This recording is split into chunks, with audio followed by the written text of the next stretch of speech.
இப்ப நீங்க எப்படி மயக்கம் போட்டு விழுந்தீங்க? அது கூட்டத்துல எல்லாம் தள்ளிவிட்டு அந்த கூட்டம் இருக்கனால முடியல. எல்லாரும் கத்துனாங்க, இப்படி நவுருங்க நவுருங்க கத்தி. தண்ணி வர இல்லையா, தண்ணி ஏன் கத்துனாங்க? மூச்சு விட முடியல, சுத்தமா மூச்சு விட முடியல. நாங்களே எல்லாரும் மயக்கம் போட்டதுக்கு அப்புறம் பாதி பேரும் மயக்கம் போட்டாங்க. அப்புறம் தண்ணி கிட்ட தண்ணி யாருமே குடுக்கல.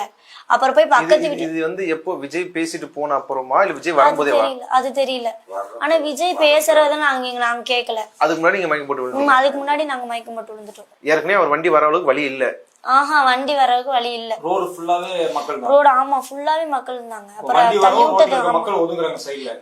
ஒதுங்குறப்ப அப்படியே கூட்டல நெரிசல் ஆயிடுச்சு. விஜய் பேசும்போது யாரனா வந்து அசம்பாவிதத்தில் ஈடுபட்டாங்க, வெளியே இருந்து ஆட்கள் வந்தாங்க, கள்ள தூக்கி அடிச்சாங்க, இந்த மாதிரி எதனா கத்தி வச்சிருந்தாங்க, அப்படி எதனா அசம்பாவிதங்கள் நடந்தா சொன்னாங்க? அந்த ஸ்பாட்ல யார் யார் இருந்தாங்களோ அவங்க சொல்றதுதான் இது பண்ண முடியும். அவங்க என்ன சொல்றாங்க?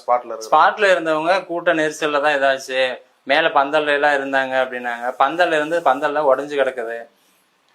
உடஞ்சு கிடக்குது, அங்க ஃபைனான்ஸ் ஒண்ணு இருந்துச்சு, அந்த ஃபைனான்ஸ்குள்ள எல்லாம் பூந்ததா சொல்றாங்க. வட்டி கடை அதுக்குள்ள எல்லாம் பூந்தாங்க. மாடியில எல்லாம் பிரஸ் பீப்புள்ஸுக்கு அலோவ் பண்ண இடத்துலயும் அவங்களுக்கு மீறி அங்கேயும் போய் அந்த பந்தல் மேலையெல்லாம் ஏறி இருக்கு. நீங்க விஜய் பாக்குறதுக்காக போனீங்க ஆசையா, இந்த மாதிரி ஆயிடுச்சு. அப்புறம் விஜய் கட்சிக்காரங்க இல்ல யாருன்னா எதனா உங்களை வந்து பாத்தாங்களா? விஜய் கட்சி யாருமே பாத்தல.